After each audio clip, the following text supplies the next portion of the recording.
Man gal ir tuo pačiu, bet kol aš repuoju, tu gali tik tai pačiu prižiūrėtojui, nes viskas jam į ausį.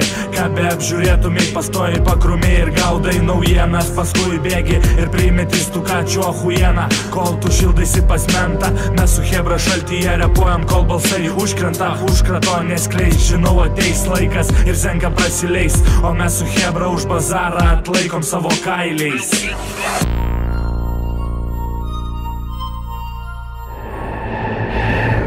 Žinau, išeisi, primesi rimtą kentą, bet praeiti betlo atranką juk neužtenka. Užkardai ir užrašą pamatę, sorry, stukačių vieta, ne antrame etape.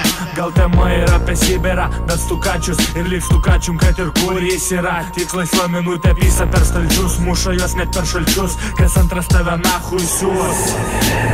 Nepasiusk, nes mušti gausi tik tu, neturi geriau vaikų žemeliai, motinėliai. Nereikia tokių atmatų, beriu žemelę ant visų jų kapų, kapoju tol, kol nebelieka gyvų. Gal ir neištemsiu 3 minučių, minčių nepritrunku, tik mėgstu mušti greitai, nes stukačių vieta ne mūsų getai. Tad kol gyvas pizdink nahui, bazaras gyvas tyras, to ir pamatysim, kas bachūras, o kas pydaras.